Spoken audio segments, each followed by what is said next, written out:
लग्नानंतरचं खरं महाभारत तर इथून सुरू होतं.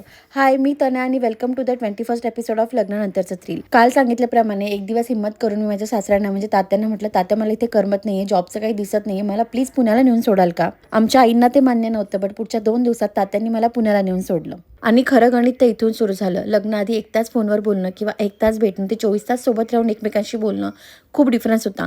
एकमेकांचे चांगले गुण दिसण्यापेक्षा एकमेकांच्या वाईट सवयी दिसून आमच्यात वाद होत होते. अर्थात त्याला कारणही तसं होतं. लग्नाआधी आम्ही एकमेकांसोबत खूप वेळ घालवला नव्हता आणि आत्ताही तेवढा मिळत नव्हता. निखिलची दुपारी 1 ते रात्री 1ची अशी शिफ्ट असायची. तो घरी यायचा 2-1 वाजता, पुन्हा सकाळी 9-9:30 पर्यंत झोपायचा आणि पुन्हा 11 वाजता घरातून जायचा, कारण त्याला ऑफिसला जायला 1.5 तास लागायचा. या गडबडीत आम्हाला एकमेकांसाठी वेळही मिळत नव्हता. साईड बाय साईड माझं जॉबचं प्रिपरेशन चालू होतं. कधी दिवस खूप चांगला जायचा, कधी खूप वाईट जायचा, पण घरी आल्यावर कधीच निखिल नसायचा. त्यात संसाराला लागणाऱ्या 2 गोष्टी, प्रेमाशिवाय पैसा आणि अपेक्षा, ह्या देखील आमच्यामध्ये खूप आडव्या होता. त्याचे काय परिणाम झाले हे उद्या सांगते, त्यासाठी फॉलो करायला विसरू नका.